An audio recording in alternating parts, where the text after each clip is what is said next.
Yeah, yo, what's up everyone? We're back on the channel once again for another reaction video. Like I said, I don't know when the next gaming video is going to be. I don't even know if you guys want any games. I don't know what games to play. So I just like doing reactions. I like sticking to reactions right now. Don't know how y'all feel about that, but I like reactions a lot. Just talking with y'all about random stuff. So yeah, I'm going to get the gaming stuff sorted out, but for now, I'm going to just keep it at reactions. So let's hit up another video today. This is horror movies that piss me off too. Be like, I'm not sure what movies he's gonna talk about. I see Lightning McQueen. Is Cars like... No, it says horror movies. Okay. Do y'all remember when they were making a horror movie about like Winnie the Pooh or something? What happened to that? Did that come out? Like, I have no idea what happened to that. But these are horror movies that piss me off too. I'm not sure how I'm gonna feel about these movies, but here we go, man. There are so many cliches within the horror genre. Kids with imaginary friends, false jump scares. I'm not gonna lie. Yeah. There are so many cliches within the horror genre. Kids with I'm not gonna lie. If I have a son and he draws this, no, I'm not having that. I'm not having that. This is my imaginary friend. No. False jump scares with cats or other animal types, investigating obvious danger noises, and how could I ever forget the young men and women being chased down by the killer and losing all function within their legs. These are the kinds of things that make you fall in love with watching horror movies. But as with everything else, dude, I don't watch much horror movies. It's just because like a lot of the times I'll be watching it and they'll have like the survival skills of a freaking ant. And it like pisses me off. Life, ladies and gentlemen, oversaturation is death. And when you combine idiotic characters with janky jump scares and mix it all up into an hour-and-a-half movie slop fest, you get anger. Horror movies that piss me off. Part 2. You all know the deal. These movies I can't stand. And by the end of this video, you probably won't. A Quiet Place? Oh, they made a second one. I remember watching the first one, but I remember they made a second one. I didn't see the second one. I don't know if it was good or not. I didn't hear much about the second one. Let's start out with A Quiet Place, because there ain't nothing I hate more than having to be quiet. Wait. We start out on day 89. The city is empty. No one is in the streets. No cars are driving. We got this badass little kid. Wait, to me though, the first one wasn't even that bad. I mean, yeah, like it was kind of annoying, but it was like the first one wasn't that bad. Running around the store with no shoes on. That's nasty. Anyways, it seems like the whole family took a trip down here. We got Mom Chachino shopping for pills for this dude who's sick. This one over here is deaf. And that same little kid almost gets the whole family slimed out as he drops this spaceship toy. Fortunately, his sister has some spidey senses going off. And Jim Halpert takes the batteries out of this toy, letting us know and little dude know. He was cool. He had so much aura. That shit's way too loud.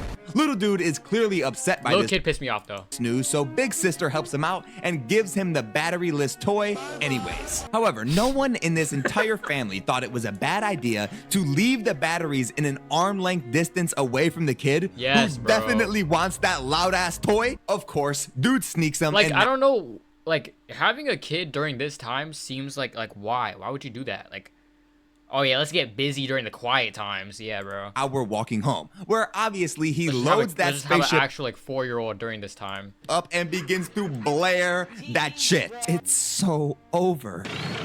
Anyways, we cut to day 472, where Jim, aka Lee, is doing some research about the creatures that murked his son not 10 seconds ago. We see newspapers telling people to stay silent. We learn that these creatures are blind, and there's at least 3 of them in this area. Lee is trying to make contact via radio to any and all survivors in the area. As Marcus pretends to be Lightning McQueen, this is when we see Evelyn in the cribbo where she's decorating. And this is the type of shit that pisses me off. Why? I remember this. I remember like, oh my gosh, dude. Are we getting pregnant in this apocalypse? It was bad. I remember she was like, oh my gosh, I remember she was like giving birth like during the movie. It was so bad. You guys see what just happened to a little kid? What could that possibly be? She was like giving birth mid, like when they were like getting chased down. Benefit for this family in this situation. Look, I get that the family is grieving their loss. I forgot what the monsters look like. I mean, sorry if I'm pausing a lot, but it's like, I forgot what the monsters look like. I think they look like demogorgons. I'm not even lying. Like, But isn't this the whole reason this would be a bad idea? Because kids are unpredictable and don't listen. No matter how soundproof this basement is, that crying machine will get y'all killed. We get Lee being sad, Evelyn setting up the oxygen supply for the new baby, and the kids continuing to strengthen their defenses at home base. This leads us to dinner where we get game night, where Monopoly is being played. No way. This game invokes too much anger, and obviously the same goes for these kids because Bro Chachino knocks over this lantern, causing a fire in the basement. See, this is what I mean about kids. Bro, imagine kids. Being like in a mid-game session, like you're on Fortnite during this time, like your friend's just quietly calling you names, you just can't do anything about it. Glass breaking causes the creatures to start tweaking, and the entire family doesn't dare to make a sound. But it was just a raccoon.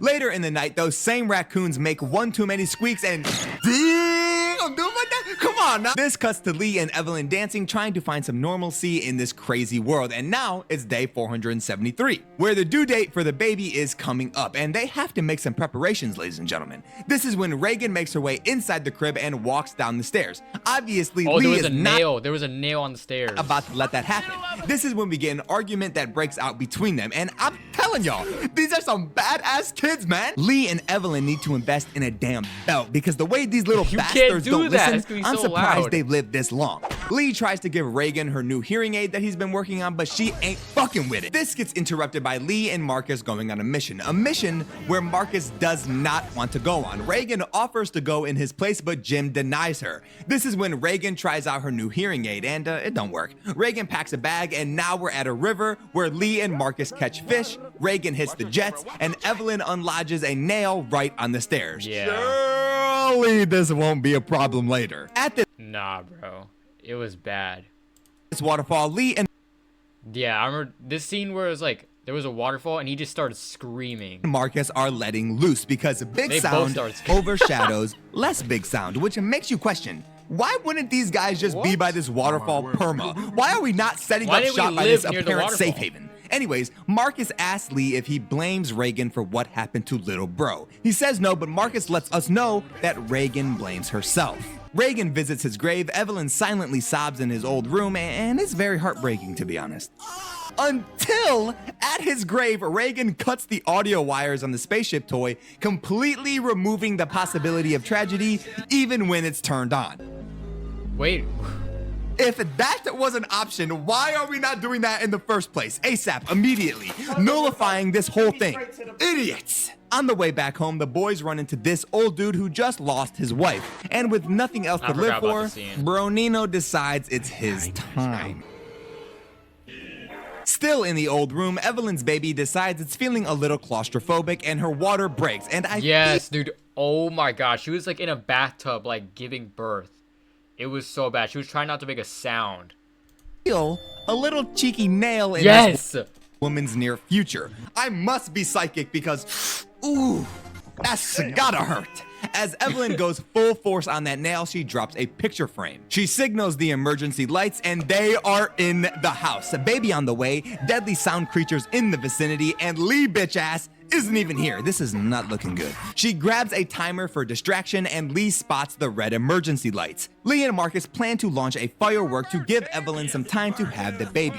The fireworks launch, Lee makes his way into the house and finds Evelyn, who has successfully had the baby. And now Marcus is being chased through the cornfield. And instead of staying on the quiet sand path, we are running full speed into the leaves, making all sorts of noises. Damn it, man. These kids are brain dead. Lee takes Evelyn and the baby down to the soundproof basement, and there is no fucking way y'all can live happily with this baby. It's already crying. Loud, too. That mattress ain't gonna do nothing, man. This is when Reagan is being snuck up on. However, due to her hearing aid... Can we see the monster? I literally remember it looked like a demogorgon. The monster is hearing a frequency too high for its sensitive ears to handle, exposing its weaknesses. Look at this! And forcing it to flee. Now you're telling me the entire human race saw this creature's main function, not even main, its only function of detection is sound, and not a single person said, well, why don't we just crank it up to the max? Man, you put me in this movie with Wait, did we ever get like told like how the monsters were put on the world, or like were they just like that?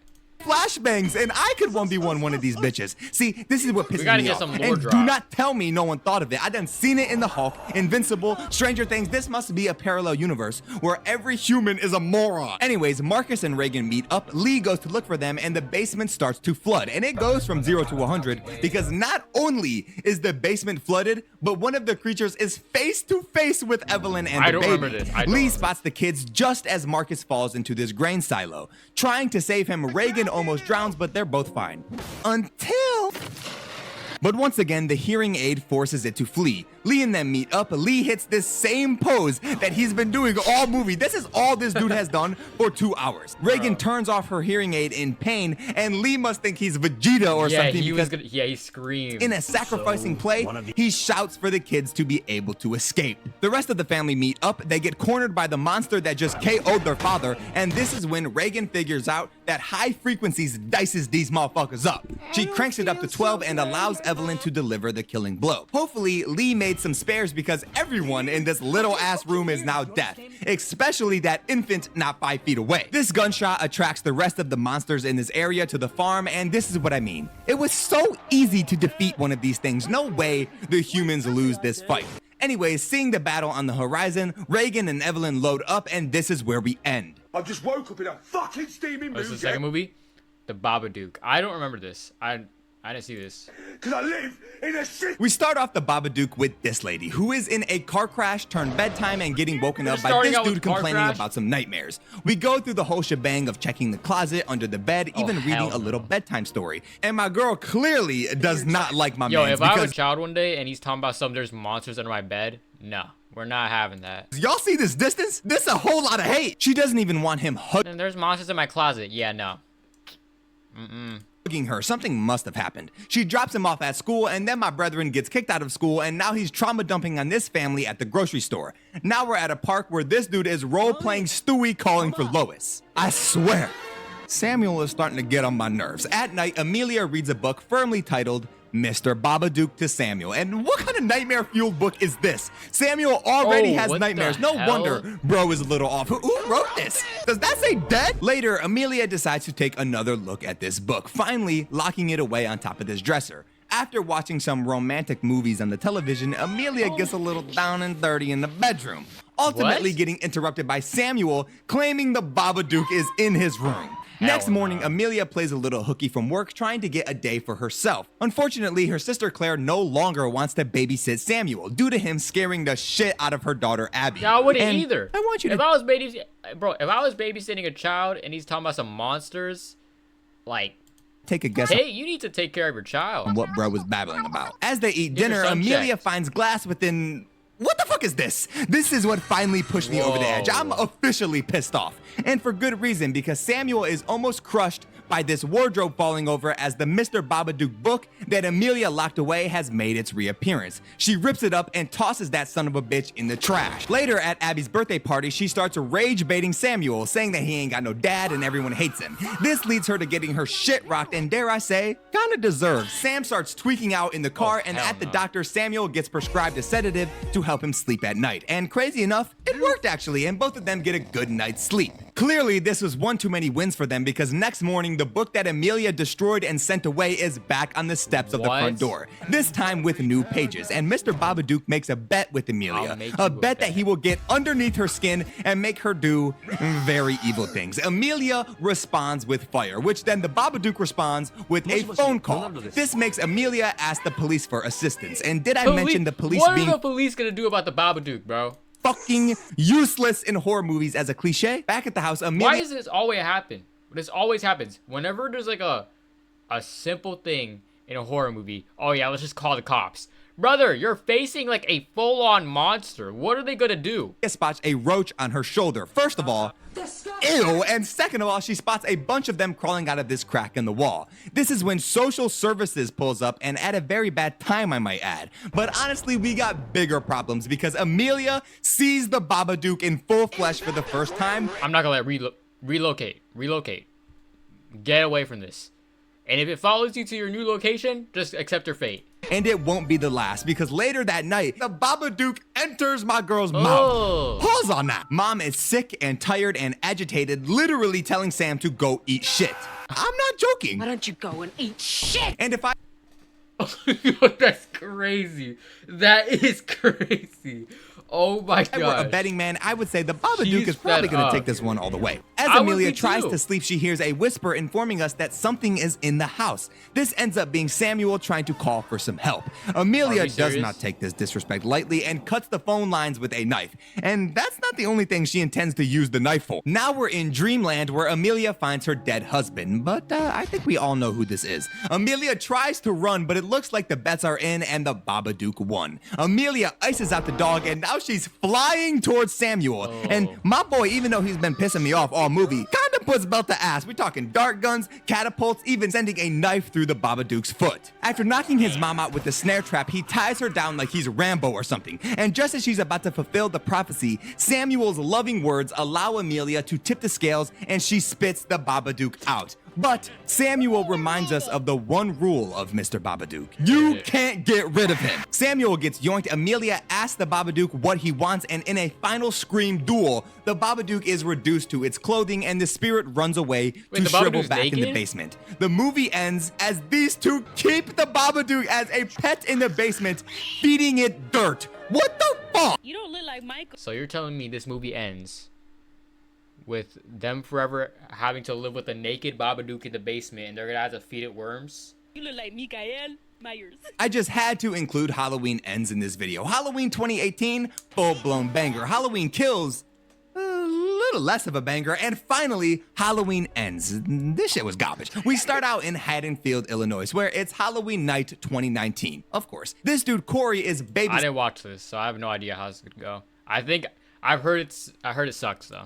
Jeremy Not by this movie, but from other like places like TikTok. here, and out of all of the fears in life for people, Jeremy only fears one thing: Mikael Myers. But what we should be fearing is this dude, Jeremy, absolutely torching my boy Corey for no apparent reason. Pretending to be best friends with an ugly ass boy babysitter.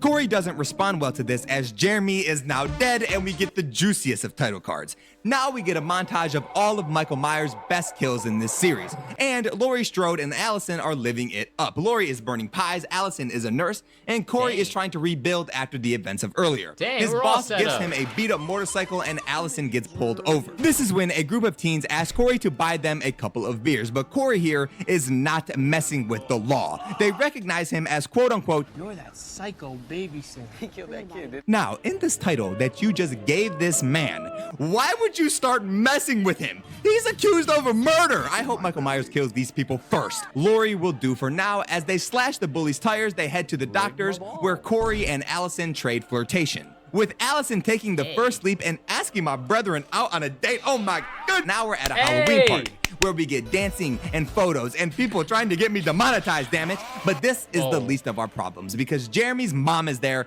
and she is not happy. Allison tries to help him out, but it's a short-lived good time, and things only get worse as the bullies pull up on Corey and throw him off a bridge.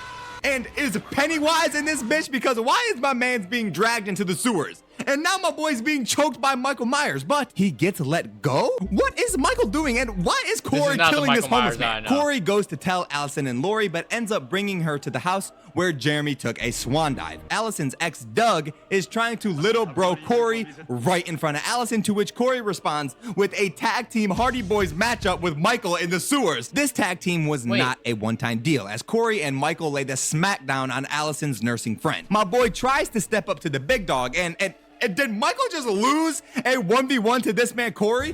He lost? Superman, how? And did Michael Wait, am I witnessing Michael Myers getting BTA? just lose a 1v1 to this man Corey? Is he Superman? How is he lifting Michael up like that? Now I'm pissed. I'm pissed. my gosh. Corey slimes the bullies out, What do they do to Michael Myers? as well as the radio station guy, and he tries to kill Laurie Strode, but obviously that don't work. Then Michael Myers comes to finish the job, snapping Corey's neck.